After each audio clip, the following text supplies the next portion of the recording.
Okay sir, bye.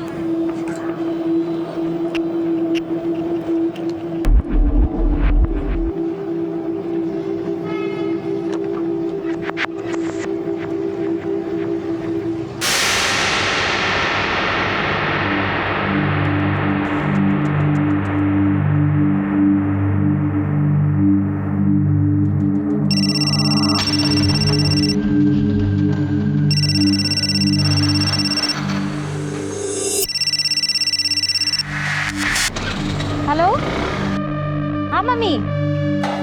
अरे हाँ, तेरा नेटवर्क ही नहीं मिल रहा था। कहाँ है तू? निकली कि नहीं? हाँ, मैं निकल चुकी हूँ, बस थोड़ी देर में पहुँच जाऊंगी। अरे मैंने तेरे लिए छोले बना के रखे हैं। अरे वाह, छोले! तब तो मैं यूँ आई। हाँ, मुझे पता है। छोले का नाम सुनते ही तेरे मुंह में पानी आ गया होगा। अरे सुन, आते समय 1 लीटर दूध और 1 बटर का पैकेट लेके आना।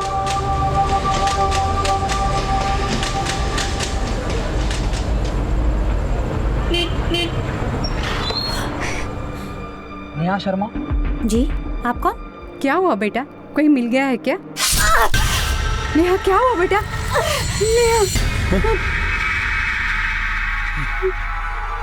Hello hello.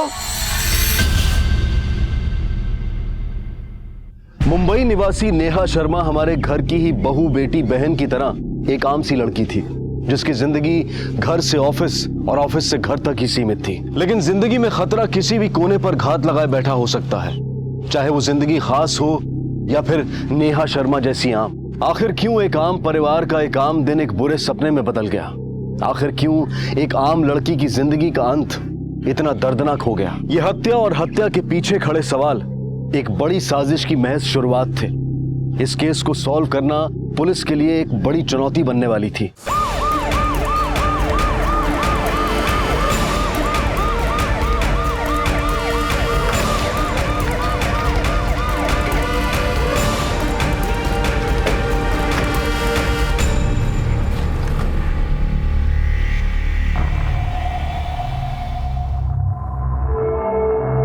सिर के चाकू से मल्टीपल स्टैबिंग की गई है। और सर, ये वही लड़की है जिसके बारे में बूढ़ी औरत ने फोन पे बताया था। नेहा शर्मा, सेक्टर 3। ये तो यहीं का एड्रेस है। एक काम करो, बॉडी को पोस्टमार्टम के लिए भेजो, हम इसके फैमिली से मिलते हैं। ये पता नहीं कहाँ रह गई नेहा। मैंने कितनी बार कहा है फोन को चार्ज कर लिया करो। मैं एक काम करता हूँ, मैं रास्ते में देख के आता हूँ, शायद दूध देने में देरी होगी। पर फोन पर तो ये हाँ, वो ठीक है। मैं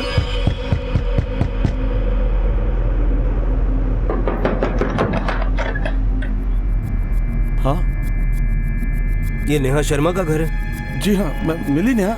हमने ही आपको फोन किया था। नेहा जिंदा नहीं मिली। बॉडी के पास से हमें ये मोबाइल फोन और आईडी कार्ड मिले हैं। ये क्या कर रहे हैं आप? नहीं, ये नहीं हो सकता। हमें उसकी बॉडी प्लेजेंट पार्क के बैक रूट पे मिली।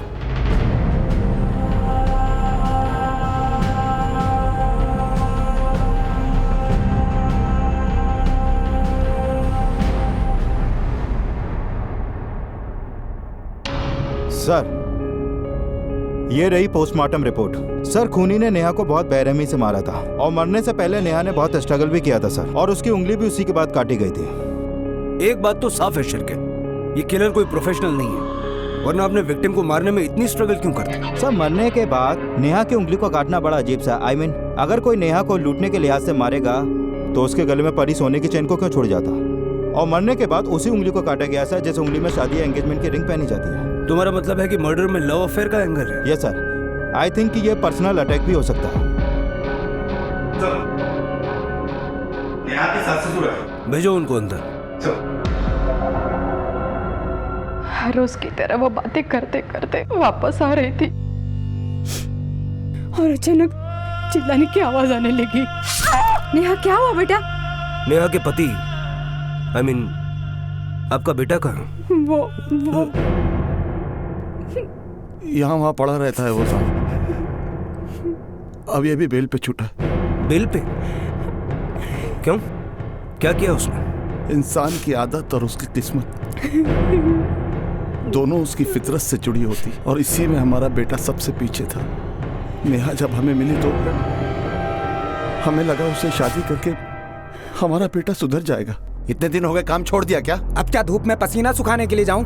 दुनिया समझदार हो गई है और आज की डेट में कोई भी इंश्योरेंस नहीं खरीदता है। सुरेश, बेचने वाले तो इंश्योरेंस क्या मिट्टी भी तक बेच देते हैं। घर में पैसे नहीं है, तुम कब समझोगे अपनी जिम्मेदारियां? अगर मुझसे जरूरतें पूरी नहीं हो पा रही हैं तुम लोगों की तो खुद से कर लो। सुरेश साहब, सुरेश तो अपना खून होकर भी अपना नहीं रहा और नेहा तो बहू के रूप में हमारे लिए बेटी समान थी। वो तो हमारे लिए सुरेश तक के नहीं सुनती थी। मरने के बाद ये पैसा कहाँ लेकर जाओगे? क्या करोगे? कुछ भी करूंगा पर तुझे नहीं दूंगा और तेरी अय्याशी के लिए सालों से किया हुआ एफडी नहीं तुड़वाऊंगा मैं। और मुझे सब पता है तू कोई बिजनेस नहीं करने वाला है। अरे तो मत तो, मरने के बाद हाथ भी नहीं लगाना ऐसे पैसे से। थूकने तक नहीं आऊंगा मैं। अरे दूसरों के बाप पता नहीं क्या क्या करते हैं अपने बच्चों के लिए, थोड़े से पैसे नहीं दे सकते? एक फूटी कौड़ी नहीं दूंगा तुझे। दिन रात निकम्मों की तरह घर में पड़ा रहता है और मेरी जिंदगी भर की कमाई को उड़ाना चाहता। अरे वो तो दूसरे माँ बाप की तरह होते ना तो तेरे ऐसे निकम्मे और मनहूस को घर में रखना मुश्किल था। मनहूस हूँ मैं? मनहूस हूँ? सटिया गया है? सुरेश, सोचना भी मत। जिन्होंने तुम्हें जिंदगी दी है उनके ऊपर हाथ उठाओगे तुम? और ये सब करके मुझे मजबूर मत करना कि मैं पुलिस को बुला लाऊं। उम्मीद तो यही थी कि वक्त के साथ साथ वो बदल जाएगा, संभल जाएगा, अपनी जिद छोड़ देगा। पर कुछ काम ऐसे होते कि वक्त के साथ बढ़ते नहीं है। अरे कहाँ लेके जा रही है? इंस्पेक्टर साहब, अरे क्या किया इसने? अंकल, आपका बेटा एक नंबर का फ्रॉड है। नकली नामों पर इंश्योरेंस कराता है ये। अब तक अपनी कंपनी को लाखों का चूना लगाया इसने। ले चलो जाए। अरे साहब सुनो, मेरी बात तो लीजिए। सुनिए तो सही। इंस्पेक्टर साहब, मेरा बेटा। इस वक्त ये सुरेश कहाँ होगा? उसका एक दोस्त प्रॉपर्टी डीलर है, अक्सर वो उसके ऑफिस में पड़ा रहता है।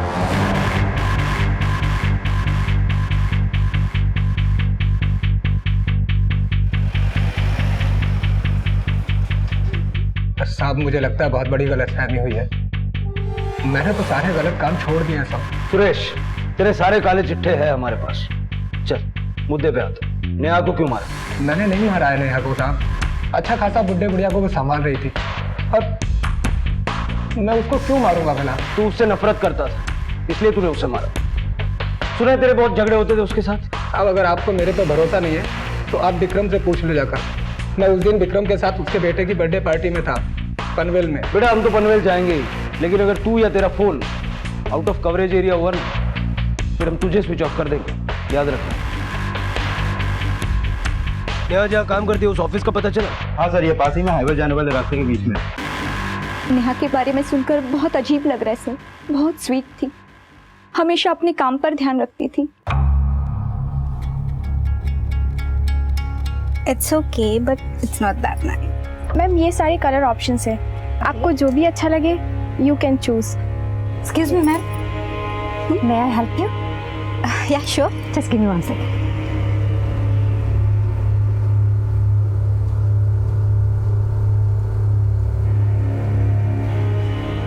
लेकिन इसकी वजह से कुछ लोग नाखुश भी थे। कौन थे वो लोग जो नाखुश था? पूनम, नेहा से पहले वही यहाँ की बेस्ट सेल्स गर्ल थी, लेकिन जब से नेहा यहाँ आई थी तब से पूनम फीकी पड़ गई थी। और हद तो तब हो गई जब नेहा यहाँ की सेल्स टीम लीडर बन गई। सर, ये लीजिए मिठाई। साक्षी, प्रमोशन के लिए बहुत बहुत बधाई हो Neha. Thank you. Welcome. Poonam, ये लो मिठाई खाओ। लो ना।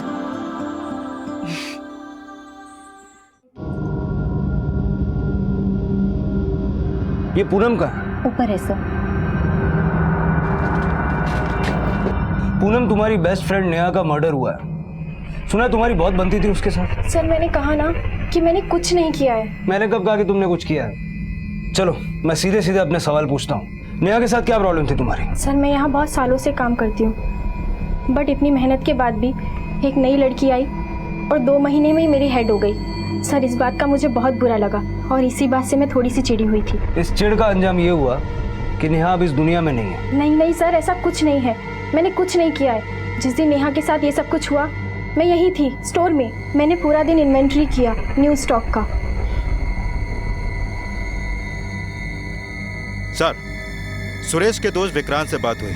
पनवेल में उसके बेटे की बर्थडे पार्टी थी और सुरेश पूरे दिन वहीं पे था। उसने पार्टी के कुछ पिक्चर्स भी मुझे भेजे हैं। शिरके, ये भी तो हो सकता है कि मर्डर करने वाला कोई और है और करवाने वाला कोई और। सुपारी किलिंग?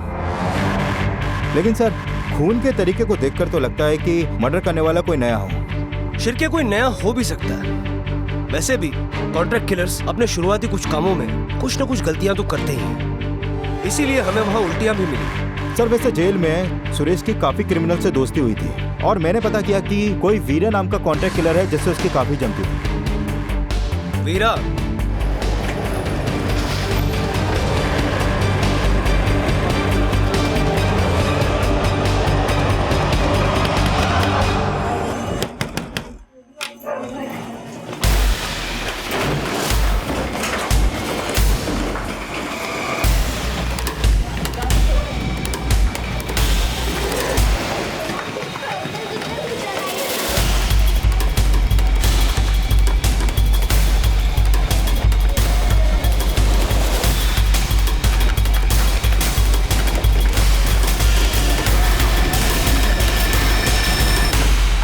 मैं कुछ नहीं किया साहब, मेरे को काहे के लिए पकड़े साहब? सच सच बोल, नेहा शर्मा का मर्डर किया ना तुम? उंगली क्यों काटी उसकी? सुपारी ली थी तूने? सुपारी लिया रहता तो मैं आप लोग के आने का इंतजार थोड़ी करता साहब। सब मैं किसी नेहा को नहीं मारा साहब। तेरे अलावा एरिया में कितने कॉन्ट्रैक्ट किलर्स हैं? सबके नाम चाहिए। सब मजाक कर रहे हो क्या? अगर ऐसा किया तो अब तक की सबसे बड़ी सुपारी मेरे नाम की होगी साहब। ऐसा नहीं किया ना तो सुपारी, कत्था, चूना सब चखा दूंगा, समझा? सब क्या रहेगा? इस लड़की की सुपारी अगर तुम लोगों में से किसी ने भी दी है तो भी बोल दो, वरना तुम लोगों को उल्टा लटकाकर इतना मारूंगा कि देख के लगेगा किसी ने पान खा के थूका है। दे डंडा।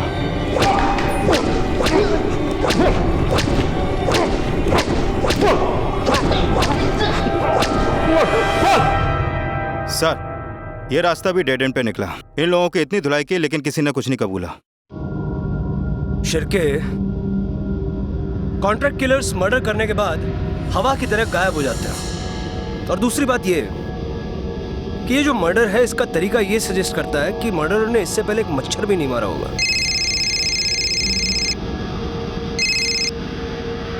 हेलो, सब इंस्पेक्टर शिरके बोल रहा हूँ। Okay, thanks. सर, पूनम के कॉल और लोकेशन डिटेल्स आ चुके हैं। मर्डर के वक्त पूनम का फोन उस दिन उसी एरिया में एक्टिव था जिस एरिया में नेहा का मर्डर हुआ था। इतना सबूत काफी है। उछल तिलक, पूनम, तुमने कहा कि मर्डर वाले रोज तुम स्टोर में थी, फिर तुम्हारा फोन बाहर टहलने कैसे गया? सर, मैं बाहर गई थी लेकिन सिर्फ 30 मिनट के लिए। इतना वक्त तो बहुत होता है किसी को मारने के लिए। उंगली काटने में ज्यादा वक्त लगा होगा, है ना? सर, मेरा यकीन कीजिए, मुझे उस दिन ड्रेस ऑर्डर करके डिलीवर करना था कस्टमर को। मैं वहीं गई थी। उस दिन उसकी बेटी का बर्थडे था, वो बहुत बिजी थी, इसलिए सर मैं वहाँ चली गई। पूनम, अगर तुम्हारी ये बात झूठ निकली ना तो इसका अंजाम वो होगा जो तुम सोच भी नहीं सकती। हमने अक्सर ये सुना है और पढ़ा भी है कि हत्या की पुष्टि करने के लिए कॉन्ट्रैक्ट किलर्स मृतक के शरीर का कोई हिस्सा काट लेते हैं। लेकिन पुलिस ने जिन जिन संभावित कॉन्ट्रैक्ट किलर से पूछताछ की, उन्होंने नेहा की हत्या में अपना हाथ होने की बात से साफ इनकार किया।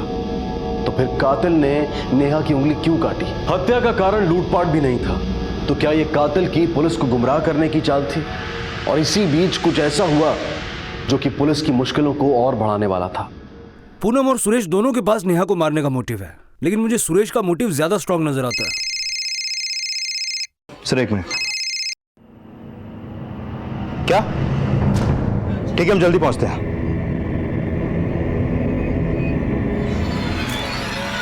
किसने फोन किया था? सर, ये दोनों यहाँ से गुजर रहे थे जब इन्होंने बॉडी देखी। साहब, हम नेहा भाभी को तो पहले से जानते ही थे और आसपास में ही रहते हैं। नेहा? शिरके, इसका नाम भी नेहा है। इसके बाएं हाथ की उंगली भी कटी हुई है। It's not a coincidence. Body को पोस्टमार्टम के लिए भेजो और एरिया का चप्पा चप्पा छान मारो। ये केस अब और भी उलझ चुका है।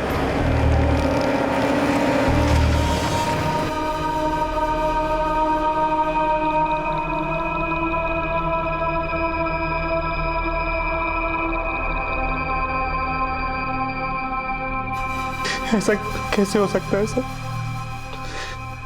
कोई क्यों मारेगा मेरी नेहा को? किसी से कोई झगड़ा या कोई पुरानी दुश्मनी? नहीं सर, हमारी किसी से कोई दुश्मनी नहीं। हम तो कमाने खाने वाले लोग हैं, बल्कि हम तो किसी के मामले में टांग भी नहीं अड़ाते।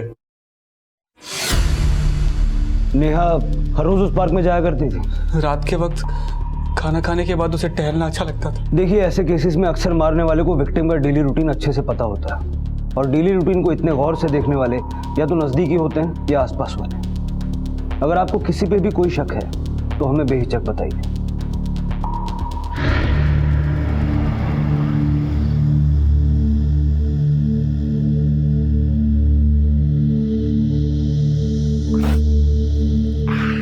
शिरके, 2 मर्डर्स, 2 नेहा शर्मा, दोनों को मारने का स्टाइल सेम, दोनों की वही उंगली काटी। अगर ये कोई साइको किलर है तो क्या इसे नेहा शर्मा नाम से नफरत है? ऐसे तो हजारों नेहा शर्मा होंगे। पर सर, पिछले मर्डर में विक्टिम की बॉडी पे स्ट्रगल के निशान ज्यादा थे, पर इस मर्डर में विक्टिम की बॉडी पे स्ट्रगल के निशान काफी कम है। मतलब तुम ये कहना चाहते हो कि ये मर्डर सिर्फ हमें भटकाने के लिए किया गया है? नाम के अलावा इन दोनों के बीच कोई कनेक्शन नहीं? तुमने आर्काइव चेक किए? ऐसा कोई सिमिलर केस मिला? हाँ सर, वो तो चेक किए, लेकिन ऐसा कोई केस हमारे पास नहीं है। शिर के डर इस बात का है कि अगर ये किलर कोई सीरियल किलर है तो हम नहीं जानते कि इसका नेक्स्ट टारगेट कौन और कब होगा। सर, मैं एक काम करता हूँ, मैं दोनों विक्टिम की प्रोफाइल कंपेयर करता हूँ। अगर ये किलर वाकई में सीरियल किलर है तो मैं जरूर कुछ सिमिलरिटीज या कनेक्शन हाथ लगेगा सर। शिर के दोनों के स्कूल से लेकर हर चीज अलग है, अलग अलग शहरों में बड़ी हुई, उम्र भी एक नहीं है, दोनों की फैमिली बैकग्राउंड भी अलग अलग है। एक सृष्टि में रहती है, एक पूनम गार्डन में, सिर्फ नाम और मर्डर का पैटर्न सेम है। सर, कहीं ऐसा तो नहीं कि किसी साइको ने पहले मर्डर के बारे में पढ़ा और उसी को कॉपी करने के लिए किसी दूसरी नेहा को मार दिया हो? शिरके, जब तक हमें अपनी इस दूसरी विक्टिम के बारे में और इंफॉर्मेशन नहीं मिल जाती तब तक किसी भी कंक्लूजन पर पहुंचना बहुत मुश्किल होगा। एक काम करो, इसकी नौकरानी को बुलाओ। अक्सर घर वाले जो बात छुपाते हैं वो उनके घर में काम करने वालों को पता होती है। साहब, ये सब उनके घर का मामला है, मैं क्या बोलूं? ये मामला किसी के घर का नहीं, मर्डर का है, इसलिए जो जानती हो सब बताओ, ज्यादा सोचने की जरूरत नहीं है। साहब, वो नेहा मैडम का उनकी देवरानी के साथ जमता नहीं था।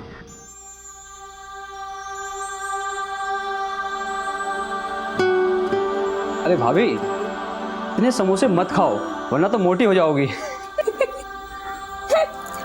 मतलब मेरे मोटे होने से तुझे क्या फर्क पड़ेगा? तेरी बीवी तो वैसी पतली रहेगी ना। पूरे घर में एक आप ही तो ब्यूटी हैं। अच्छा, लंगूर के हाथ में अंगूर देखा है कभी? आप भी ना भाभी, बहुत मजाक हैं। ज्यादा इतराने की कोई जरूरत नहीं है। ये जो तुम्हारी जुबान है ना, इसे थोड़ा कंट्रोल में रखो, वरना अगर मैंने कुछ करने की सोची ना तो दोबारा आवाज तक नहीं निकलेगी, समझी तुम? आपने यहाँ क्यों बुलाया मुझे? मैं क्रिमिनल थोड़ी ना हूँ। क्राइम करने से पहले हर क्रिमिनल एक आम आदमी होता है स्वाति, जैसे तुम। और यही पता लगाना हमारा काम है ना कि किसने क्राइम किया है और किसने नहीं।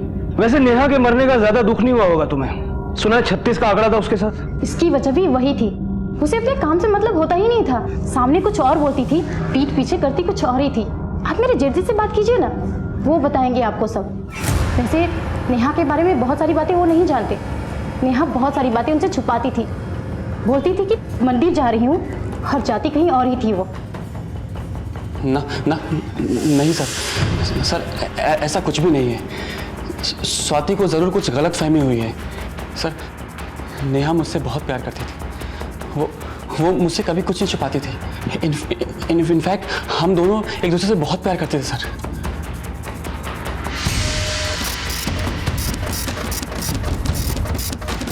सर, ये नेहा के कॉल रिकॉर्ड्स।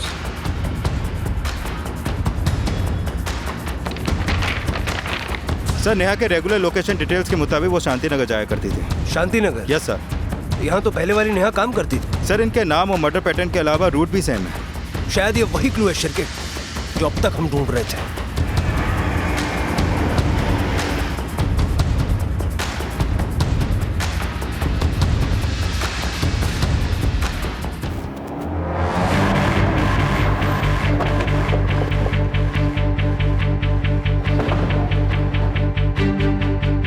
शिरके,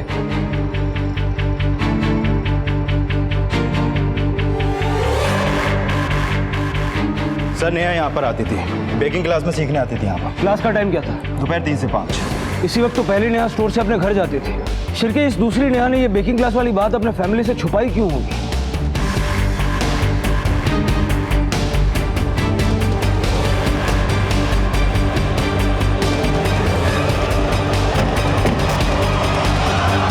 क्या आप लोग जानते हैं हर रोज दोपहर 3 से 5 में Neha sweet art baking classes जाया करती थी।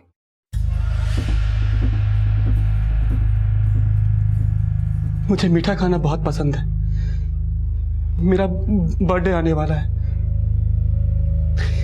ये क्लास उसने हो सकता है मुझे सरप्राइज देने के लिए ज्वाइन किया होगा। शिरके, एक ही एरिया में इन दोनों का होना एक बहुत बड़ा क्लू है। ये वेस्ट नहीं होना चाहिए। एक काम करो, इस एरिया का सारा सीसीटीवी फुटेज स्कैन करो। ये काम समंदर में से मोती ढूंढने जैसा है, लेकिन हमें करना होगा। सर, 2 अलग अलग परिस्थितियों में 2 अलग अलग हत्याएं, लेकिन इन दोनों ही हत्याओं में समानता थी, न सिर्फ नाम की बल्कि हत्या के तरीके की भी। लेकिन पुलिस को पूरा यकीन था कि इन दोनों नेहा शर्मा के हत्यारे अलग अलग थे। अगर पुलिस का अनुमान सही था तो दूसरी नेहा शर्मा का हत्यारा बेहद शातिर था, जिसने पहली हत्या के तरीके को हूबहू उतारा था, ताकि पुलिस का सारा ध्यान और शक किसी सीरियल किलर की तरफ चला जाए। भले ही इन दोनों नेहाओं में कोई सीधा संबंध ना हो, लेकिन कहीं ना कहीं इन दोनों के दुर्भाग्य एक दूसरे से जुड़े हुए थे। सर, मैंने उस एरिया के सारे सीसीटीवी फुटेज मंगवाए हैं, ये देखिए सर।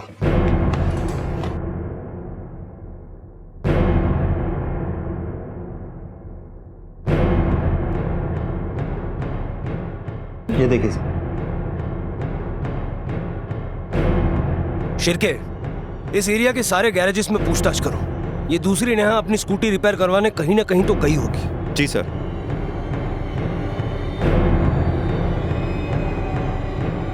सर, उस दिन नेहा यहाँ पर आई थी, उसकी स्कूटी का स्पार्क प्लग खराब हो गया। शिरके, ये सब सिर्फ एक कोइंसिडेंस नहीं है, जरूर कुछ कनेक्शन है जो मिसिंग है। एक काम करते हैं, इस मिसिंग कड़ी की तलाश बेकिंग क्लास से करते हैं।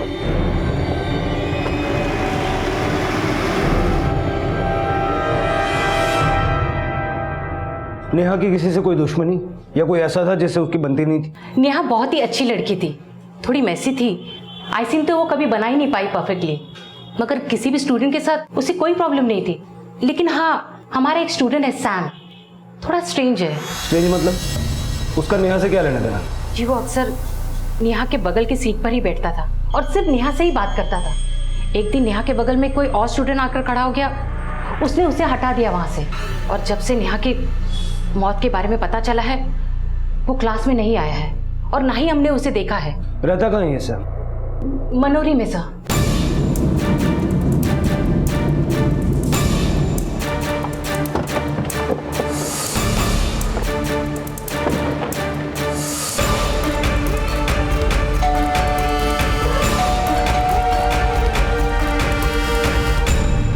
सैम घर पे है?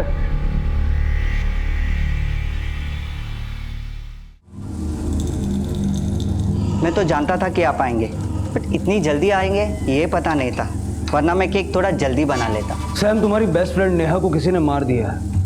ये खबर सुन के तुम्हें बुरा नहीं लगा? बुरा नहीं लगता तो क्लास जाया करता, यहाँ घर पे नहीं मिलता। नेहा तुम्हारी बेस्ट फ्रेंड थी ना, उसके अलावा तुम किसी से बात नहीं करते थे? केक से ज़्यादा स्वीट थी वो सिर्फ मुझसे बात करती थी, बाकी सबकी तरह इग्नोर नहीं करती थी। सैम, प्लीज मेरी मदद करो ना, तुम्हें तो अच्छे से आता है। देखो ना, मुझसे तो हो ही नहीं रहा।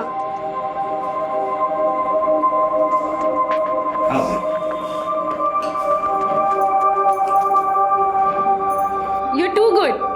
अच्छी कुकिंग के पहले अच्छा ऑर्गेनाइज करना जरूरी है। Okay sir. सैम, तुम जानते थे कि वो मैरिड है, ये जानकर तुम्हें गुस्सा भी आया होगा। मैं कभी उसे हार्म नहीं पहुंचा सकता था। वैसे तो कोई और था जो उस पर नजर रख रहा था। कौन रख रहा था नेहा पे नजर? कुछ 10-12 दिन पहले एक लड़का मिला मुझे क्लास के बाहर, जो नेहा को ढूंढ रहा था। 10-12 दिन पहले? 29 तारीख के आसपास तो नहीं? हाँ शायद।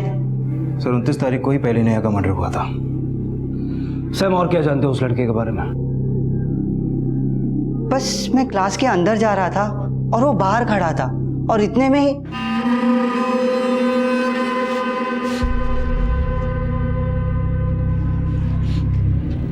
भाई सुन, वो नेहा आई क्या इधर?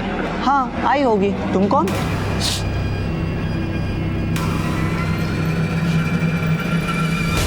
शिर की बुद्धि थोड़ी मंद है इस लड़के की। सर मुझे तो ये लड़का ही अजीब लगा, तो मुझे तो पूरा डाउट है कि कहीं इसे नहीं तो नेहा को नहीं मारा। नहीं शिर के, मुझे नहीं लगता इसने कुछ किया होगा। हाँ थोड़े रंग ढंग अजीब है इसके, तो मर्डर वगैरह इसके बस की बात नहीं। हाँ बंडिया बोल, क्या खबर है? क्या साहब, नंबर सेव है अपना? बेटा तेरी पूरी कुंडली मेरे पास है, चल टाइम पास मत कर, खबर बोल। वो अपना पंटर याद है, नेहा की केस वाला, उसका हस्बैंड। कौन? सुरेश? हाँ वही साहब, वो दूसरी नेहा के घर के आगे पीछे घूम रहा था। अब कौन उतना दूर पेट्रोल लेने जाता है? हाँ अब आप तो समझदार हो साहब। अच्छा साहब एक और बात बोलना था, जिस पार्क में दूसरी नेहा की बॉडी मिली थी ना साहब, उधर ही सुरेश नौकरी लेने को ट्राई कर रहा था। चल ठीक है सर, पंड्या का फोन था, सुरेश दूसरी वाली नेहा के घर के आसपास दिखा है, और नेहा की लाश जिस पार्क में मिली थी वो वहीं पे जॉब के लिए ट्राई कर रहा था। शिर के एक काम करो, इस सुरेश को 3-4 चक्कर थाने के कटवाओ, थाने में भी करने के लिए बहुत काम।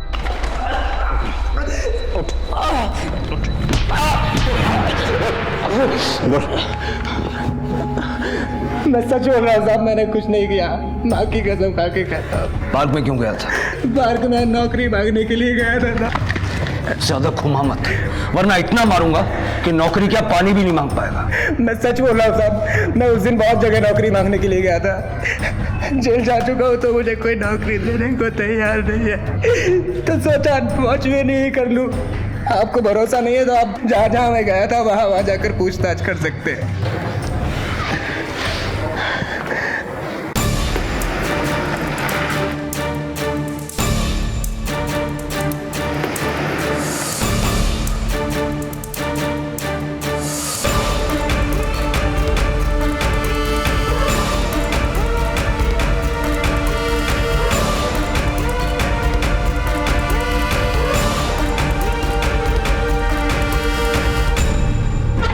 सर मैंने हर जगह पूछताछ की, ये सुरेश उन सारी जगहों पे काम मांगने गया था। शिरके तो क्या ये मान लिया जाए कि सुरेश ने ये दोनों मर्डर्स नहीं किए हैं?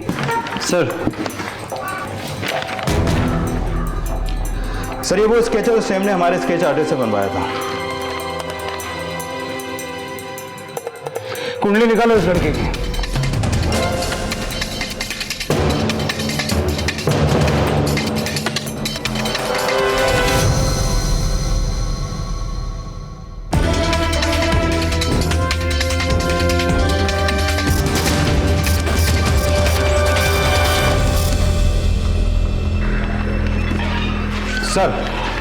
सर विलेपाले पुलिस स्टेशन में मेरी बात सब इंस्पेक्टर निनाद कामत से हुई है। ये स्केच उनकी फाइल में दर्ज एक मिसिंग कंप्लेंट से मैच हुई है। और सर इस लड़के का नाम रघु है और इसकी कंप्लेंट इसकी मां ने ही लिखवाई थी। इस रघु का एड्रेस है? Yes sir. चलो।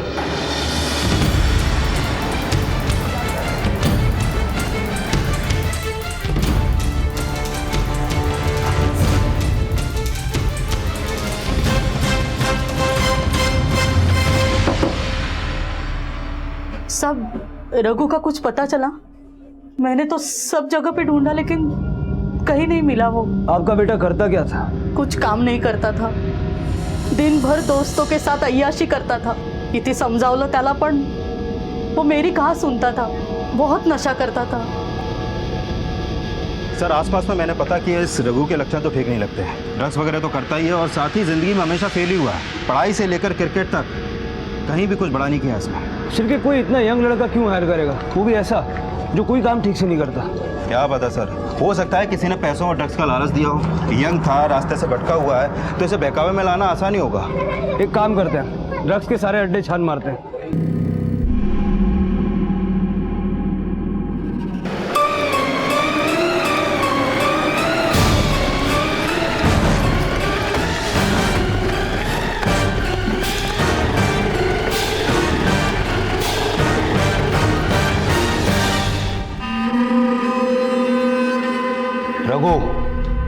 रघु, शिरके इसकी हालत बहुत खराब है, लगता है विड्रॉल सिम्टम्स है। पहले इसके मेडिकल ट्रीटमेंट का इंतजाम करो, उसके बाद आगे बात की जाएगी। सर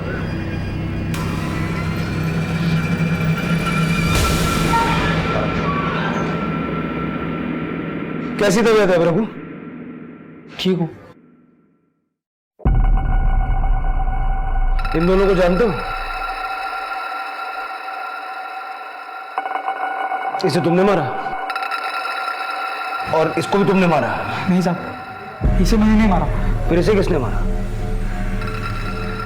साहब वो मेरा मामा आया था।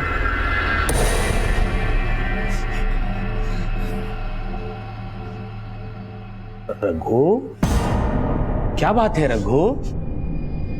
पैसे चाहिए? हाँ, पैसे जल्दी। पैसे तो नहीं है अभी मेरे पास। पैसे नहीं है। पैसे, अरे छोड़ छोड़ ना। आ सकते हैं, बहुत सारे पैसे आ सकते हैं, इतने पैसे कि फिर कोई कमी नहीं होगी। काम बताओ, काम बताओ। करेगा? पक्का करेगा? तो सुन,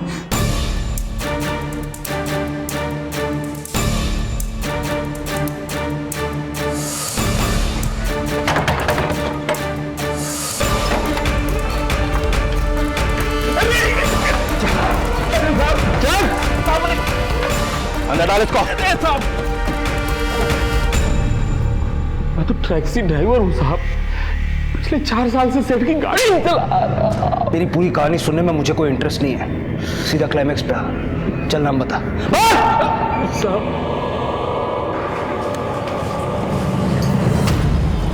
चल अंदर, पुलिस स्टेशन जाने का वक्त आ गया।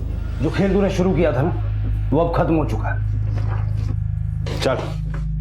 हाँ, उसे सुपारी मैंने ही दी थी। 4 साल से मेरे लिए काम कर रहा था। अच्छा तावड़े जी, अगर कोई बहुत खास काम करवानी हो तो किससे करवाएं? साहब ये तो काम पर डिपेंड करता है। काम है क्या वैसे? काम थोड़ा रिस्की और इलीगल है, लेकिन पैसे मुंह मांगे मिलेंगे। साहब ये मेरा भांजा है रघु। हो जाएगा ना? 100% हो जाएगा। ले लो, बाकी का काम होने के बाद, पर होशियारी से करना।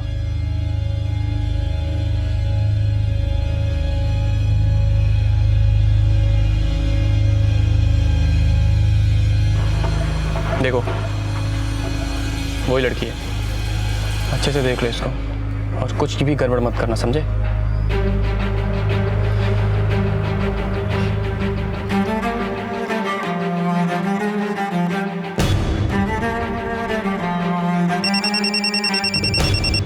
हेलो। हाँ हाँ नेहा, तुम निकल चुकी हो? हाँ मैं निकल गई, बस पहुंच रही हूँ। हाँ ठीक है, ठीक।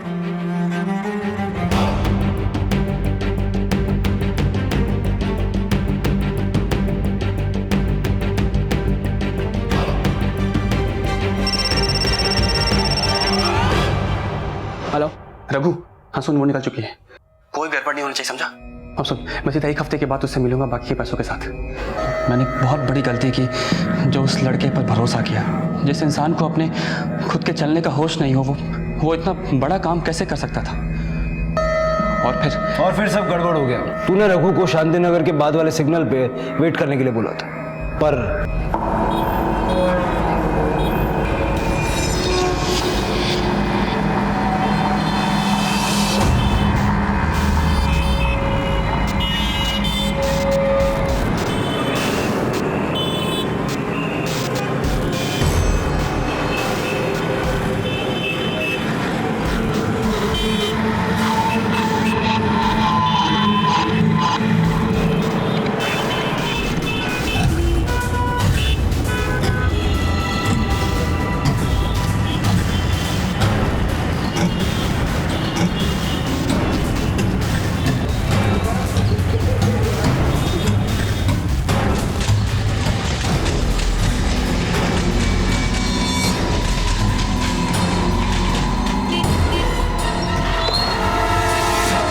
शर्मा जी, आप कौन?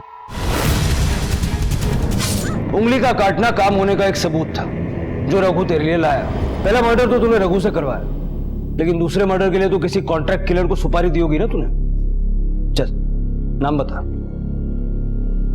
उसने जो गलती की वो मुझ पर बहुत भारी पड़ा, इसलिए मैंने सोचा कि अब मैं किसी और पर भरोसा नहीं कर सकता।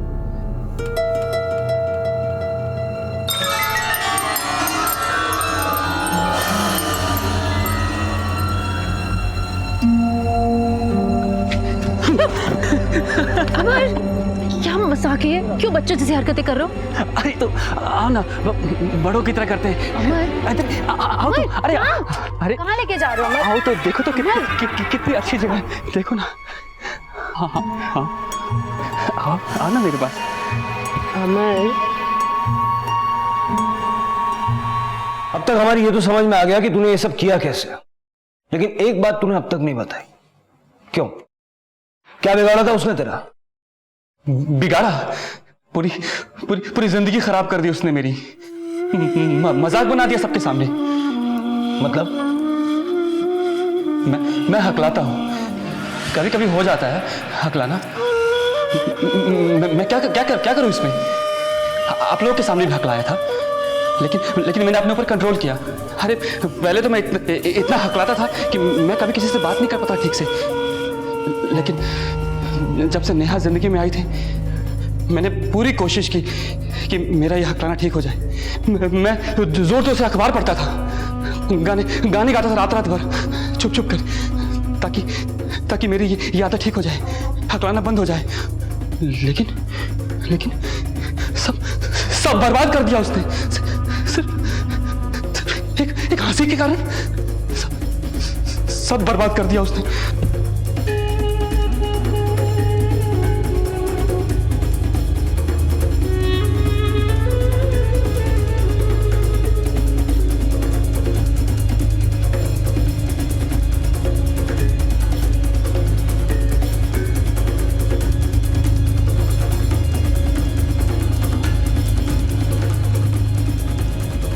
कुछ नहीं कह सकते।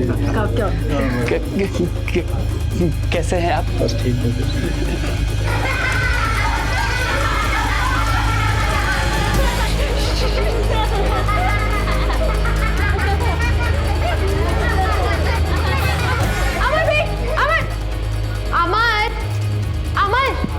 अमर सुनो, अमर आई एम सॉरी। तुम मेरी आदत जानते हो ना कि मैं किसी भी बात पे हंस देती हूँ, और जिस तरीके से तुमने आके बात की मैं खुद को रोक नहीं पाई, और कोशिश भी की थी मगर वो गलती उन बच्चों की थी। वो हंसने लगे तो मेरे मुंह से हंसी निकल गया। I am so sorry. चले अंदर। सॉरी, अब मैं पक्का नहीं हंसूंगी।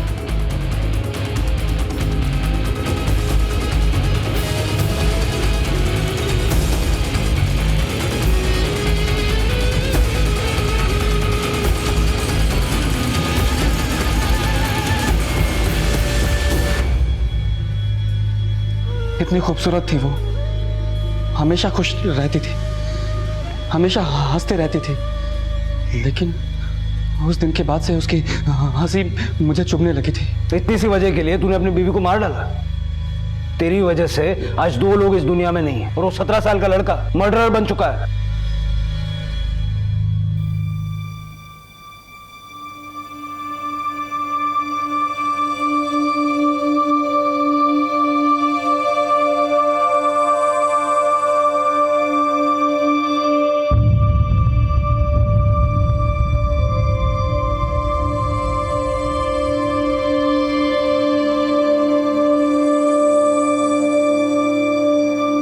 अब आप लोग आइए और माता रानी की आरती लगाइए।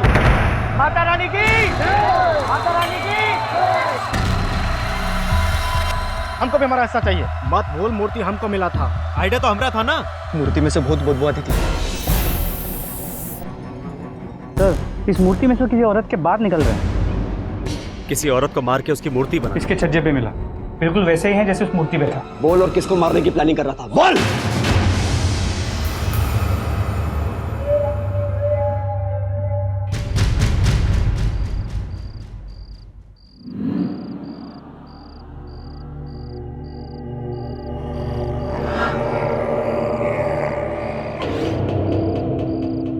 सत्यम ही लाश है, सत्यम ही लाश है। चल यहाँ से। रुकना, बड़ा खतरनाक आइडिया है हमारे दिमाग में। लाश को दिखा के गांव में इसका मेला लगाएंगे, खूब सारा पैसा कमाएंगे। बहुत चिंता है। नहीं, चल यहाँ से। मेरी बात समझ, किसी को पता नहीं चलेगा। अरे ये जोखिम भरा वाला काम है। जिसका लाश है ना वही जाने। हमको लाश दिखा के पैसा नहीं कमाना। हम है ना, किसी को पता नहीं चलेगा। और अगर किसी को शक हो भी गया तो मुखौटा हटाकर कह देंगे देवी प्रकट होने वाली है, और फिर देखना पैसों की बरसात। पर अरे ज्यादा परपराओ मत, हाथ लगाओ जल्दी से। हाँ, एक बार पैसा लपेट लिया ना, फिर इस मूर्ति का विसर्जन कर देंगे। सुनो सुनो सुनो, अब कलयुग में होगा भक्तों का कल्याण, सभी को मिलेगा अपनी समस्या का समाधान, बोलेगा देवी मैया का नाम। सिर्फ 60 दिन, केवल 60 दिन में अवतारित होंगी देवी, स्वयं भूमूर्ति से अवतारित होंगी। सुनो सुनो सुनो, सबको मिलेगा अपनी समस्या का समाधान, कलयुग में होगा सबकी समस्या का समाधान।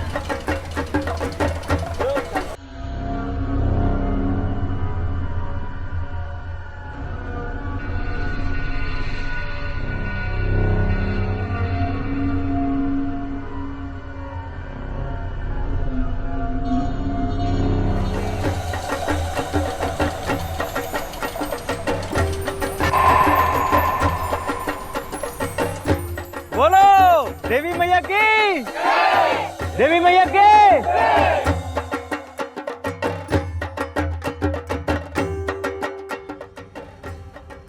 ये लो दादा आपकी चाय। वाह, बहुते बढ़िया चाय है। क्या बोला भैया? हाँ, अब तो पूरे ही भक्त बन गए हो, खूब पुण्य कमा रहे हो। किसी का कल्याण हो या ना हो, इनका तो हो रहा है। खूब नोट छान रहे हैं भैया। नोट तो पता नहीं, पर बदबू जरूर छान रहे।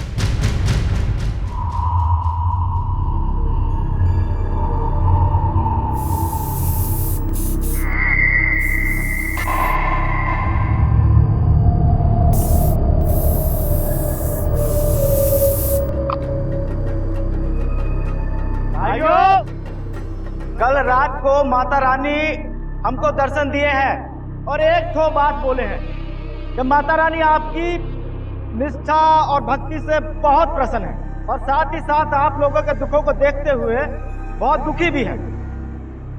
माता रानी बहुत जल्द प्रकट होंगी आपकी दुविधाओं का नाश करने के लिए। तो माता रानी की, माता रानी की। तो भाइयों, अब आप लोग आइए और माता रानी की आरती लगाइए। देखिए, हमने आप लोगों के लिए माता रानी को 1000 के नाटों का माला चढ़ाया है। अब जो मुझसे बन पड़ेगा वो मैं जरूर चढ़ाऊंगा। माता रानी की, माता रानी की। या हमारे तरफ ना भाई ना, हम कोई पंडित पुजारी तो है नहीं, हम तो माता रानी के सेवक हैं और पूरी जिंदगी माता रानी की सेवा में गुजारनी है। आपके चढ़ावे को तो हम हाथ नहीं लगाएंगे। अरे महाराज, काहे पंडित जी को पाप लगा रहे हैं? ये दान पेटी नहीं देख रहे हैं? ये इसमें चढ़ाइए ना। हाँ, जाइए जाइए। अरे आप सब भी आइए, चढ़ावा लगाइए। आइए आइए आइए। माता रानी की, माता रानी की।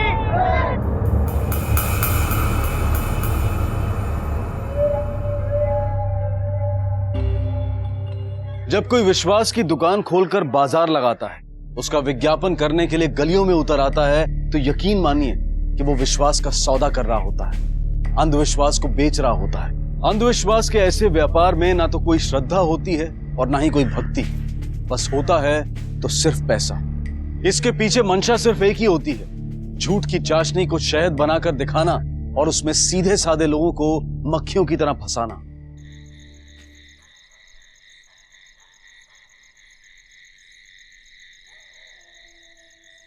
हमको भी हमारा रास्ता चाहिए। ये कौन सा सोना? किस सोने की बात कर रहे हो? रंगनों की बस्ती में किसी की हैसियत है सोना चढ़ाने की? है? साला सोना खुद हड़प जाओगे। बहानेबाजी मत कर, मत बोल मूर्ति हमको मिला था। हाँ मिला था, तो काव उखाड़ने लगे तुम। हाँ, आइडिया तो हमरा था ना, तुम तो डर के कट रहे थे, बोले नहीं करते हैं, इसमें तो बड़ा जोखम है। ये देखो, ये हम थे जो दिए ई माल कमा के माला माल होने का आइडिया। ये ब्रेन की कौन कीमत है कि नहीं? लटकोर, तू जानता नहीं हमको। 2 घंटे में ना तुम्हारा सारा खेल खत्म कर देंगे, बता देंगे पूरी दुनिया को। अरे धमकी मत दो, छोड़ो हमरा कॉलर।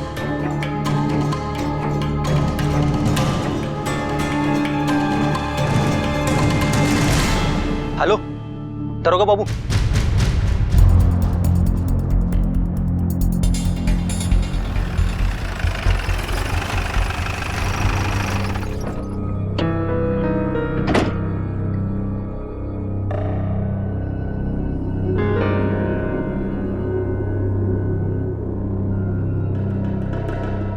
ये सब क्या है गुप्ता? यहाँ तो कोई भी नहीं है, पूरा पंडाल खाली है। लेकिन सर फोन करने वाले ने यही जगह बताई, कोई चाय वाला।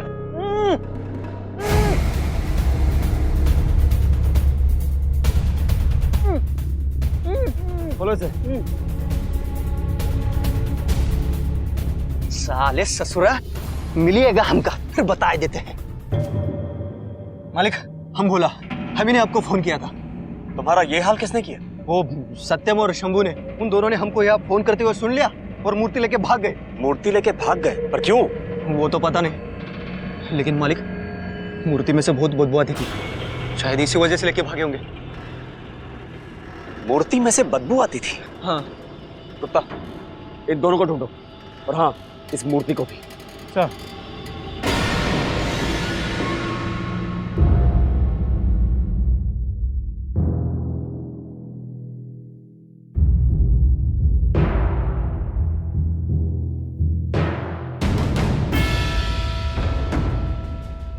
गुप्ता, तुम इसी मूर्ति की बात कर रहे थे? हाँ सर, यहाँ के मछुआरों से पता चला। आराम से, आराम से, आराम से खींचो।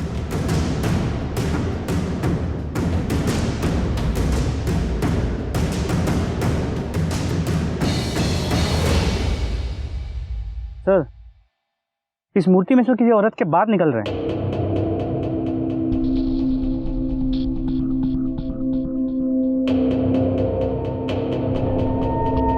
माय गॉड, किसी औरत को मार के उसकी मूर्ति बना दी है। भोला, तुम इसी मूर्ति की बात कर रहे थे? हाँ मालिक, यही तो है देवी माँ की मूर्ति। गुप्ता, इसे फॉरेंसिक लैब भेज दो, ध्यान से और बहुत आराम से। सर।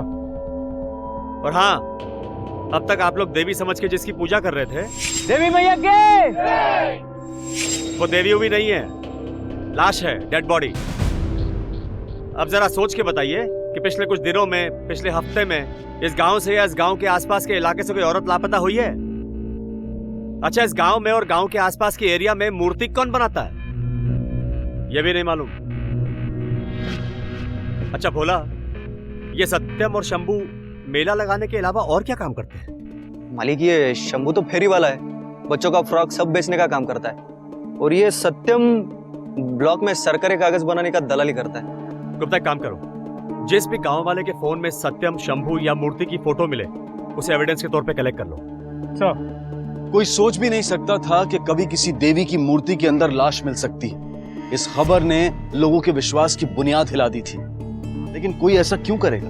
क्या किसी लाश को ठिकाने लगाने के लिए मूर्ति महज एक जरिया थी, या फिर किसी लावारिस लाश को उठाकर मूर्ति में डाल दिया गया था ताकि देवी के प्रकट होने की बात फैलाकर लोगों से पैसा ऐंठा जा सके? पुलिस के सामने ऐसे कई सवाल थे, और वो जुटी थी शंभू और सत्यम की तलाश में। जी जी sir, okay sir, yes. Mishra, ये केस जितना सीधा दिख रहा उतना है नहीं। अपने लाइफ में मैंने बहुत लाशें देखी हैं, लेकिन पीओपी में लाश मिलना मैंने पहली बार देखा। ये केस बहुत पेचीदा और सेंसिटिव है। धर्म के नाम पर लोगों की भावनाओं के साथ खिलवाड़ हुआ है।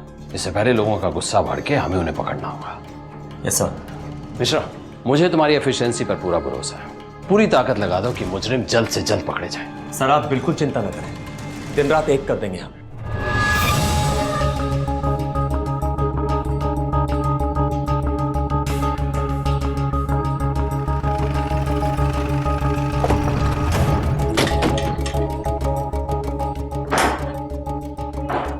घर का कोना कोना छान मारो। सर। जी सर।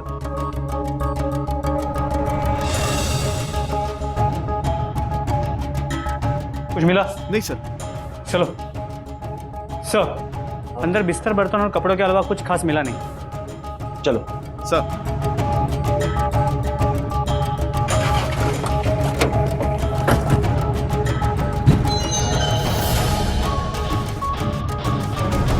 ढूंढो।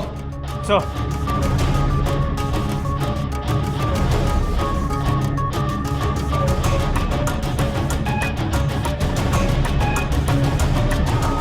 सर, यहां भी कुछ नहीं मिला। सर, उन दोनों के बारे में कोई ठोस जानकारी नहीं मिल पाई। दोनों की फोटोज को आसपास के सभी पुलिस स्टेशन भेज दिए। और सभी खबरियों को भी काम पे लगा दिया।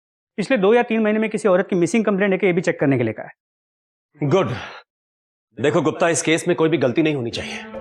सर हो सकता है सत्यम और शंभू ने किसी का मर्डर किया और लाश को ठिकाने लगाने के लिए पीओपी की मूर्ति का रूप दे दिया। हाँ हो सकता है, लेकिन सोचने वाली बात यह है कि अगर मर्डर इन दोनों ने किया है तो मर्डर करने के बाद इन दोनों ने मेला क्यों लगाया? अच्छा क्या तुम वही रुको। सर, नारायण चक गांव के बाहर एक झोपड़े में सत्यम को देखा गया। गाड़ी निकाल।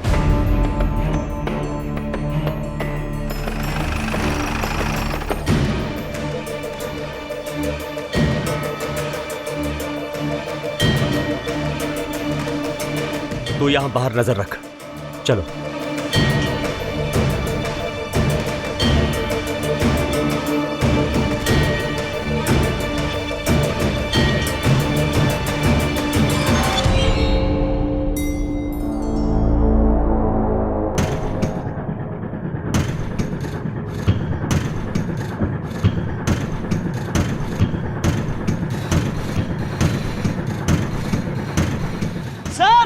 सर आइए जल्दी। बिल्कुल चुप। पहले मर्डर करता है, उसके बाद मेला लगाता है, और अब यहाँ छुप के बैठा है। साहब कोई मर्डर नहीं किया। चल तुझे मेला दिखाता हूँ, लेके चलो इसे, चल।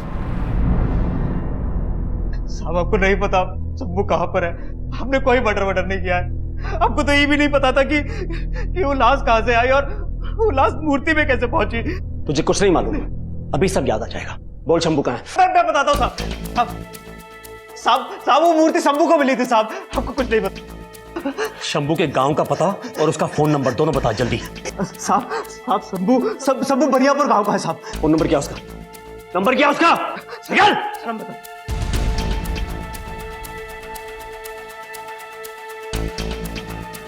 ये नंबर काम नहीं कर रहा है, कृपया नंबर जांच लें। गुप्ता एक काम करो, इस शंभू के सारे कॉल रिकॉर्ड बाहर निकालो and most important last location क्या थी पता करो। सर मैं भी देखता हूं तेरा ये शंभू कब तक बिल में छुप के बैठा रहता है, समझा तू?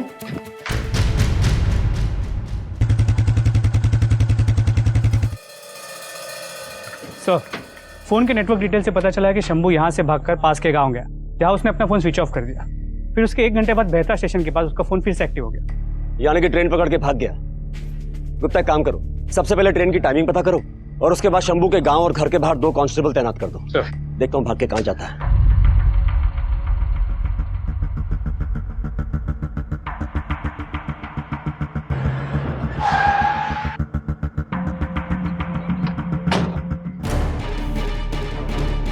रुक! ए शंभू रुक! रुक!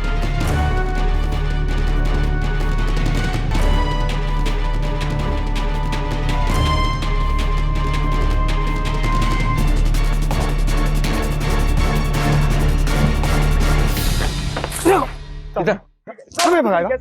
हमें भगाएगा? कुछ नहीं किया। ए पकड़ क्या इसमें? ए चक्कर इसको। सच बोल रहे साहब, हम कुछ नहीं किया साहब। कुछ नहीं किया साहब, कुछ नहीं किया साहब। चल ए उठा इसको, ए चल। साहब कुछ नहीं किया। साहब कुछ नहीं किया साहब। आपने किसी को नहीं मारा साहब। किसी को नहीं मारा साहब? तू ऐसे नहीं बोल। गुप्ता बोल। साहब बता दे साहब, हम कबूल करते थे साहब। हम मूर्ति का इस्तेमाल करके लोगों के अंधविश्वास का फायदा उठाते थे साहब। सत्यम उस दिन चढ़ावे के बंटवारे में बेईमानी करने लगा था साहब। हमारा झगड़ा हो गया, भोला ने सब कुछ देख लिया और बात आप तक पहुंच गई। और इस काम के लिए तुमने किसकी आहुति दी? साहब हमने किसी को नहीं मारा साहब। सब वो आरा का होलसेलर है, वहां से माल लेकर लौट रहे थे साहब। ये सत्यम भी कोनो काम से लौट रहा था साहब। सबका सबसे बहुत जोर कर लगा था साहब। रामपुर के पास हमने बस रुक पाई और सब हम पेशाब करने के लिए उतरे थे साहब। अरे यार इतना लंबा सफर, साला अब जाके बस रोका है। सब झाड़ियों के किनारे हमने मूर्ति देखा था। सत्यम वो क्या है? बहुत सुंदर था साहब।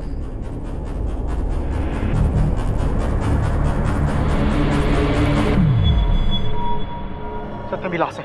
तब सब हमें पता चला कि इस मूर्ति के अंदर एक लाश है। अब हम तो बहुत डर गए थे। क्यों बे? तुमको हमारी शक्ल पे लिखा है कि हम पखलौल हैं, कि तुम कोई भी कहानी बनाओगे और हम मान जाएंगे। अब मैं आखिरी बार पूछ रहा हूं, सच सच बोल, सच बोल वरना यही पुलिस स्टेशन में तेरी मूर्ति बना दूंगा। बोल, तुमने किसको मारा और मार के मूर्ति में डाल दिया? बोल। साहब हम सच्ची सच्ची कह रहे हैं, आपको नहीं मालूम था उसमें किसका लाश है। साहब हमारा अब्बत मारा गया था, लोग में आके मूर्ति को उठा रहे थे साहब।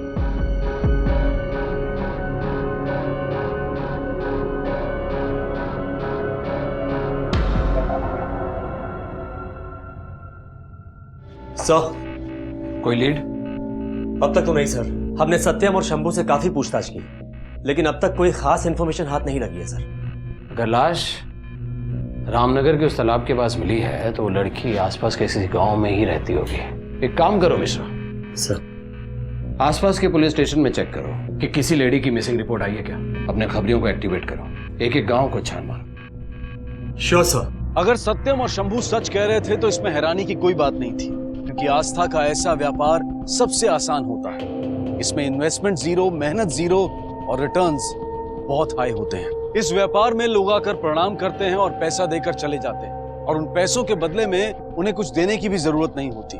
शायद इसीलिए शंभू और सत्यम ने वो मूर्ति उठाकर मेला लगा लिया था। लेकिन पुलिस की मुश्किलें डबल हो गई थी।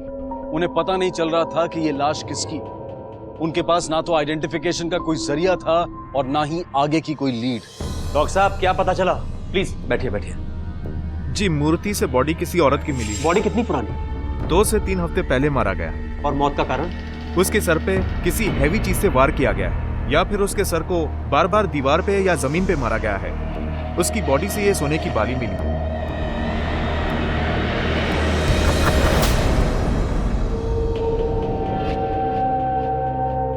जब लोग गुमराह करते हैं तो बेजान चीजें राह दिखाती हैं। जी सर। ये बालियां बताएंगी कि इसे किसने खरीदा है। हर दुकान पर दस्तक दो, खोद निकालो जुर्म की जड़ को।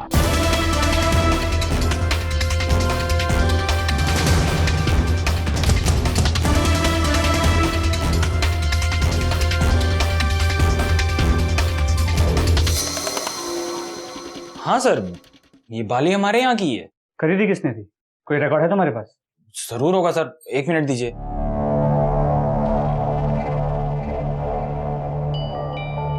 हाँ सर, ये 4 महीने पहले एक ये जगन सिंह नाम के आदमी ने खरीदी है। जगन सिंह, जगन नौटंकी मंडल। ठीक है, तुम वही रुको। सर, खबरी ने बताया कि नौटंकी का मालिक जगन अभी वही है। तारकासुर का वध नाम की किसी नौटंकी की ड्रेस रिहर्सल कर। सर, उसने और एक बात बताई, उसकी बीवी कविता 1 महीने से किसी को भी दिखी नहीं।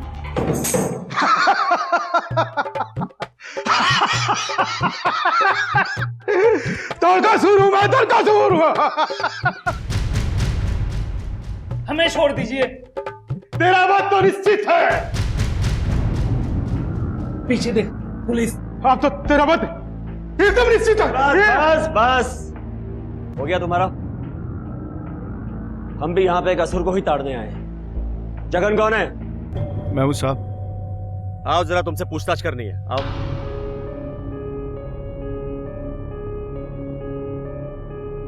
जगन, तेरी पत्नी कविता कहाँ है? सर, तीरथ पे गई।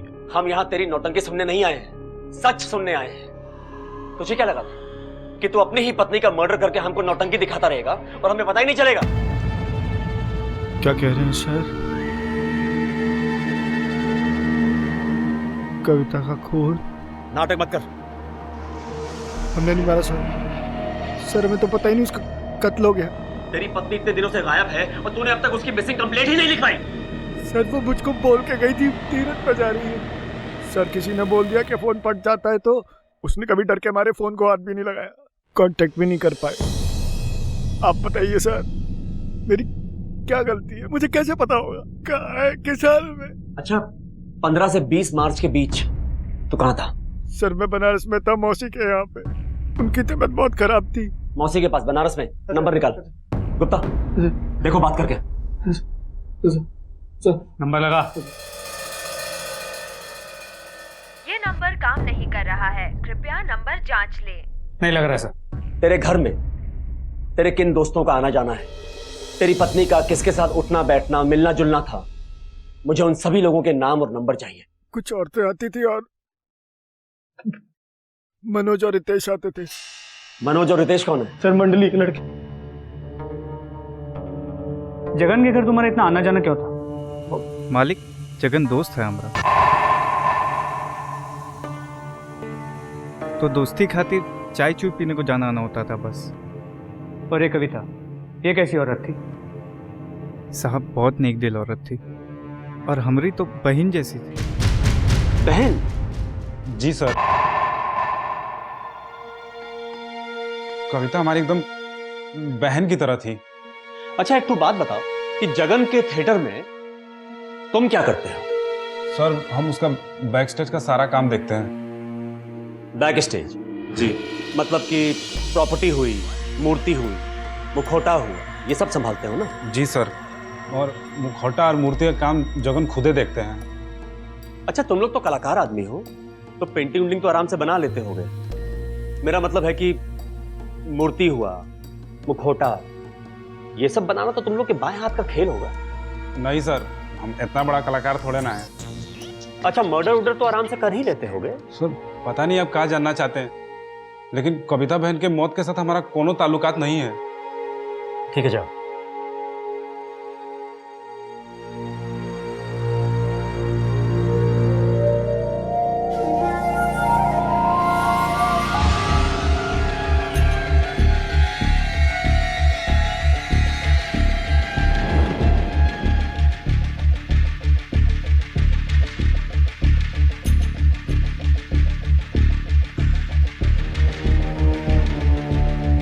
गुप्ता तुम लोग नीचे तलाशी लो, मैं ऊपर देखता हूं। चल ऊपर दिखा।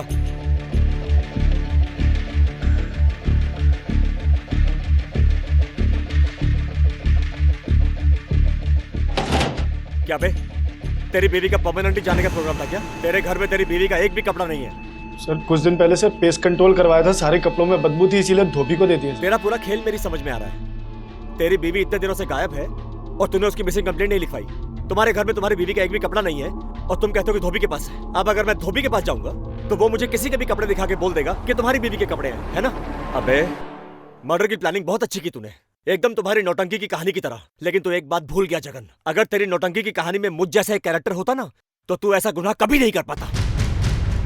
पुलिस को जगन का कैरेक्टर शुरू से ही संदेशपद लग रहा था। कोई अपनी पत्नी से 1 महीने तक बिना संपर्क के कैसे रह सकता है? तो क्या जगन झूठ बोल रहा था? और अगर वो झूठ बोल रहा था तो क्या उसी ने अपनी पत्नी कविता का खून किया था? और अगर वो झूठ नहीं बोल रहा था तो जगन और कविता का रिश्ता बड़ा ही विचित्र था। सर सभी से पूछताछ कर ली, कुछ हाथ नहीं लगा, लेकिन ये मनोज और रितेश अचानक से गायब हो गए। दोनों के फोन्स भी स्विच ऑफ हैं। क्या? एक काम करो गुप्ता, पूरी फोर्स लगा दो, इन दोनों को फटाफट ढूंढो। और हाँ, इन दोनों का नंबर भी सर्वेलेंस पे डाल दो। सर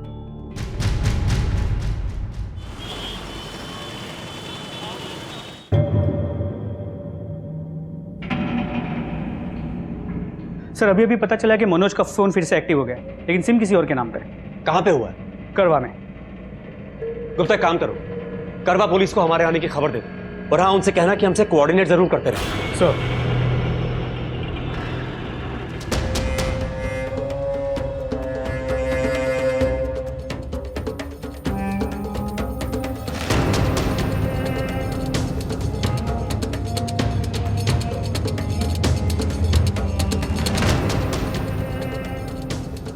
कौन सा? हाँ ये बंदा। उठ। तू कौन है? जी बोलिए साहब। पक्का यही नंबर ट्रैक हुआ है? हाँ सर ये नंबर। फोन दिखा।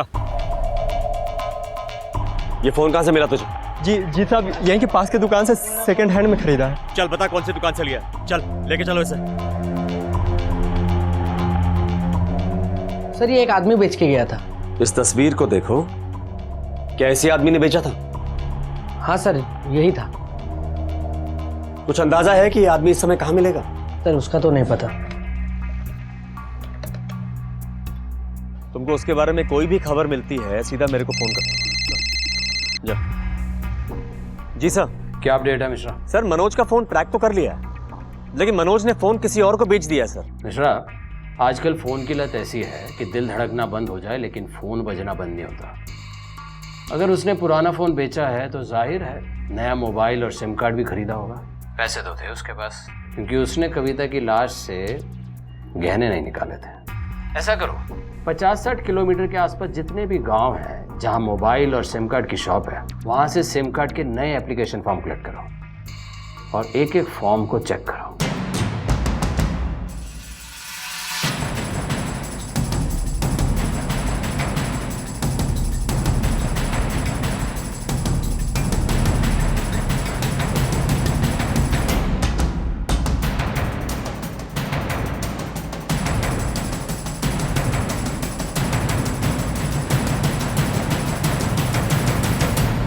सर आपका शक सही निकला। मनोज ने पास ही के कस्बे से नया सेलफोन और सिम कार्ड खरीदा। ये उसकी डिटेल्स है। Very good. कुछ और मिला? हाँ सर, साइबर सेल को मनोज के पुराने फोन में से एक डिलीटेड वीडियो के ट्रेसेस मिले। वो उसे रिकवर करने की पूरी कोशिश कर रहा है। गुड। गुप्ता काम करो, इस मनोज का फोन भी सर्वेलेंस पे डालो। सर। पुलिस मनोज और रितेश को पकड़ने के लिए जमीन आसमान एक कर रही थी, पर क्या ये कोशिश रंग लाएगी?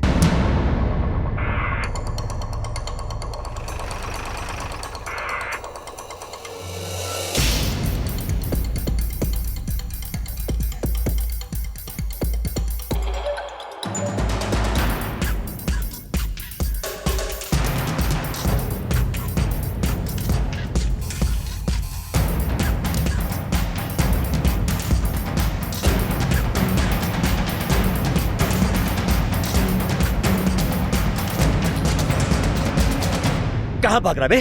कहाँ भाग रहा है? पकड़ो, लेके चलो उसे। बस साहब, बस साहब, हमने कुछ नहीं किया साहब, हमने कभी तक नहीं मारा। अगर तुमने कुछ नहीं किया तो भागा क्यों? अपना फोन क्यों बेचा और एकदम से नंबर क्यों ऑफ कर दिया? साहब गाय मारे के कभी तक तो अपनी बहन जैसी थी साहब। बहन जैसी? अरे साहब हम का बताएं, उस कविता का ना चरित्र कोनो ठीक नहीं था।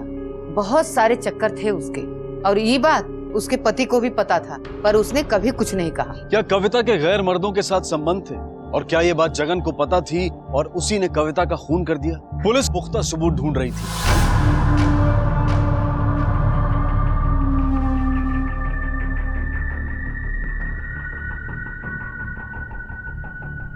सर, इसके छज्जे पे मिला, बिल्कुल वैसे ही है जैसे उस मूर्ति पे था। अच्छा, तो तूने अपनी बीवी को मारकर उसकी मूर्ति बना दी और भी लोगों को मारकर उनकी मूर्ति बनाकर विसर्जन करने का इरादा था तेरा?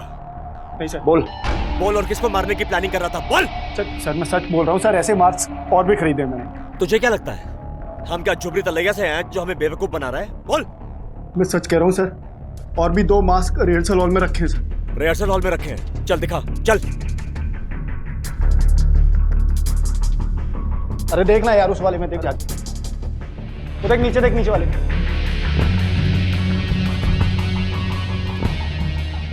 कहाँ गया यार मास्क? अरे मुझे क्या पता, मैं तो सिर्फ यहाँ पर नाम का इंचार्ज हूँ। कोई भी आता है सामान लेकर चला जाता है और रजिस्टर भी मेंटेन नहीं करता सर। चल वहां देख। हाँ देखता हूँ मैं।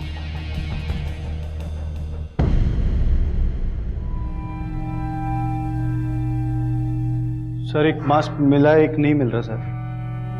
देवी माँ का कॉस्ट्यूम भी गायब। हमारे साथ नौटंकी करके हमको बेवकूफ बनाने की कोशिश कर रहा है। गुप्ता, इन दोनों को हवाला देके चलो।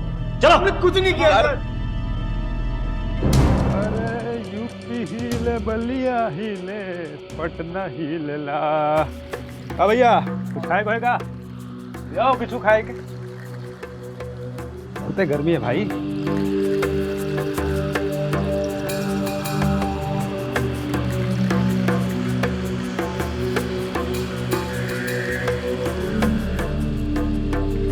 क्या तुम वही रुको?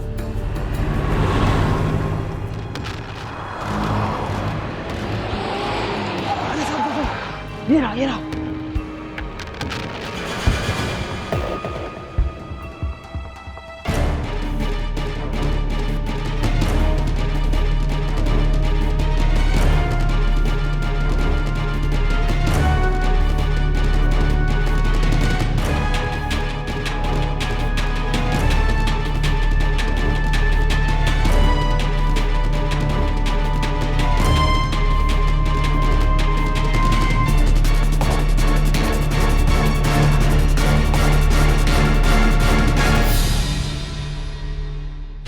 ले चलो इसे।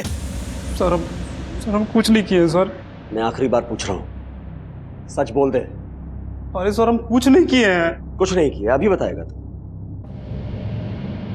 अरे सच बोल रहे सर, हम कुछ नहीं किया है। कुछ नहीं किया है? हम कुछ नहीं किया है। अरे सर हम कुछ नहीं किया है। कुछ नहीं सर, सच बोल रहे हैं सर। चुप! अब सुन मेरी बात, मनोज ने सच बक दिया है।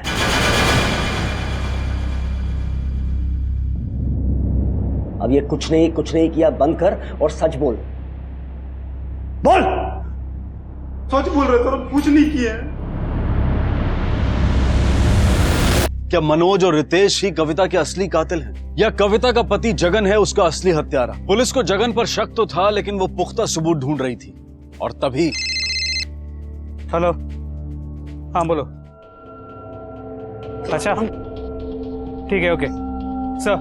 फोरेंसिक लैब से फोन था, मोबाइल की वीडियो रिकवर हो गई। गुड। बहन जैसी थी।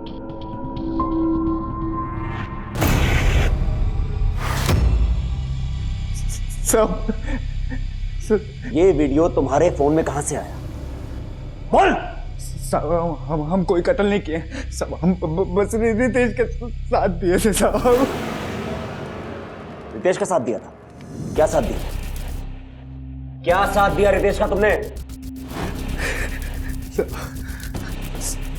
कविता बहुत खूबसूरत थी साहब, इसीलिए रितेश हमेशा उसके पीछे लगा रहता था। सब पसंद हम भी करते थे, लेकिन हमारी कभी हिम्मत नहीं हुई उसके पास जाने की। लेकिन रितेश साहब पता नहीं कौन से मिट्टी का बना था, एकदम पागल ही था साहब। हमेशा उसके नजदीक जाने की कोशिश करता था। और एक दिन साहब वो कविता को बाजार में अकेले पकड़ लिया और अपने दिल का बात कह दिया। अरे कविता भौजी, प्रणाम। रितेश तुम यहाँ पे? वो कहा है ना कि आपसे एक बात कहनी थी। हाँ बोलो। अरे भौजी वो कहा है ना कि आप हमको बहुत अच्छी लगती हैं और हम आपसे बहुत प्यार करते हैं। दिमाग खराब है तुम्हारा, पगला गए हो तुम। तुम्हें दिखता नहीं हम शादीशुदा हैं? तुम्हारे भैया को पता चलेगा ना, खूब मारेंगे तुमको। भौजी हम आपसे बहुत प्यार करते हैं, एक बार समझिए तो।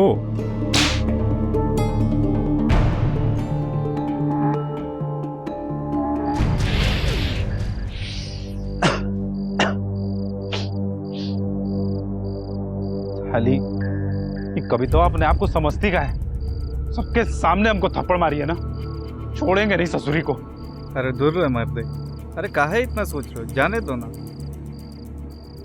काहे बे, तुमको भी तो में बहुत इंटरेस्ट है ना? पागल हो गए क्या? कुछ भी बोल रहे हो तुम तो। अरे राजा झूठ मत बोल। अच्छा सुन, हमारा पास एगो प्लान है जिससे हम दोनों के साथ मजा कर सकते हैं।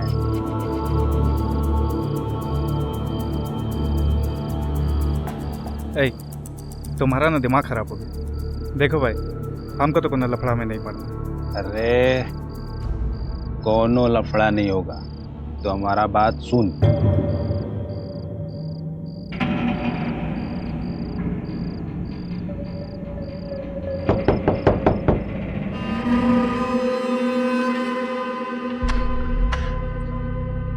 भाभी नमस्ते। तुम दोनों यहाँ पे? वो भाभी हम ना मामा बन गए, तो सबको मिठाई देने जा रहे थे, सोचा आपको भी देते चले। भाभी आप अंदर नहीं बुलाएंगे? आओ।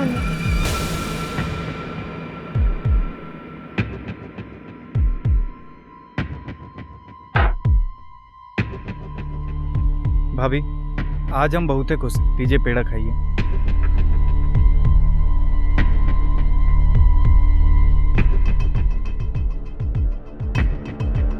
रिहर्सल कैसा चल रहा है तुम्हारा? ठीक ठीक चल रहा है भाभी।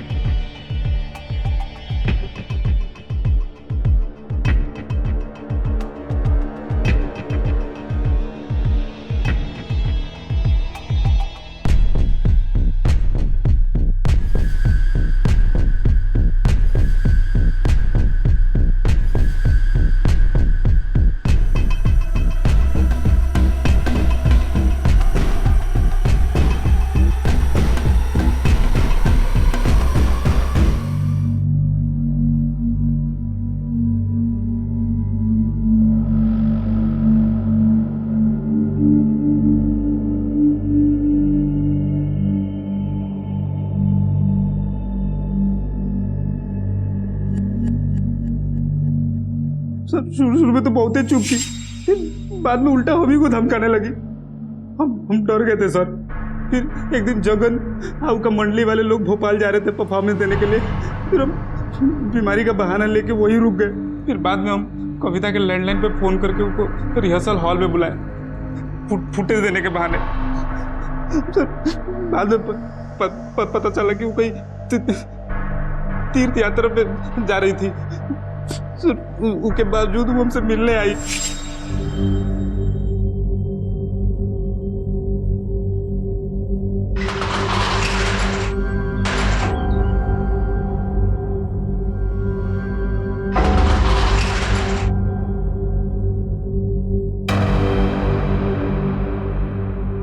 हमको हमारा वीडियो दो। अरे दे देंगे, इतना काहे उकता रही हो? देख रितेश, बहुत हो गया अब। हाँ, हमको हमारा वीडियो दो अभी के अभी, वरना हम पति और पुलिस दोनों को बता देंगे। साली धमकी दे रही है हमको, धमकी दे रही है। अभी तेरा सारा वीडियो ना लेके हर जगह फॉरवर्ड कर देंगे। तुमको जिसको भेजना है ना भेजो। हमारा पति क्या कहता है, दुनिया वाले क्या कहते हैं, हमें कोई फर्क नहीं पड़ता। पर तुझ जैसे नीच को ना तुम्हारी हैसियत ना दिखा के रहेंगे, देखना। अरे अच्छा सुन सुन सुन सुन सुन सुन, ले ले पकड़, अपना वीडियो पकड़, ठीक है? ये वीडियो तो हमको मिल गया है, इसका मतलब ये नहीं कि तुम बच जाओगे। तुम्हें बहुत शौक है ना औरतों की इज्जत के साथ खेलने का।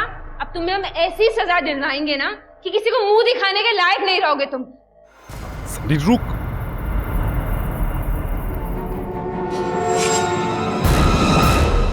रितेश, क्या हुआ? तबीयत खराब है का? नहीं। और ये मूर्ति कहाँ से आई है? मूर्ति नहीं है, कविता है। क्या बकवास कर रहे हो? देखेगा। हाँ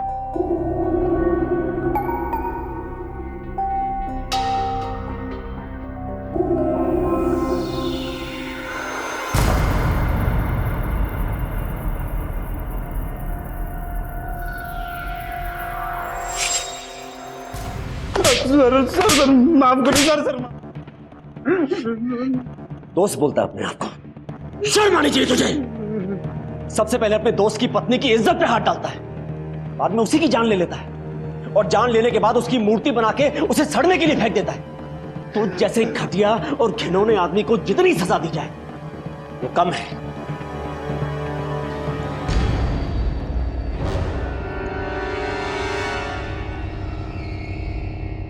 कविता के हत्या के इस मामले ने इस बात की फिर से एक बार पुष्टि कर दी कि हमने अपने समाज में औरतों को खुलकर जीने की, अपनी बात कहने की और अपना दुख दर्द बांटने की आजादी नहीं दी है। अगर मनोज और रितेश कविता को ब्लैकमेल कर रहे थे तो उसने कभी इसके बारे में किसी को कुछ बताया क्यों नहीं?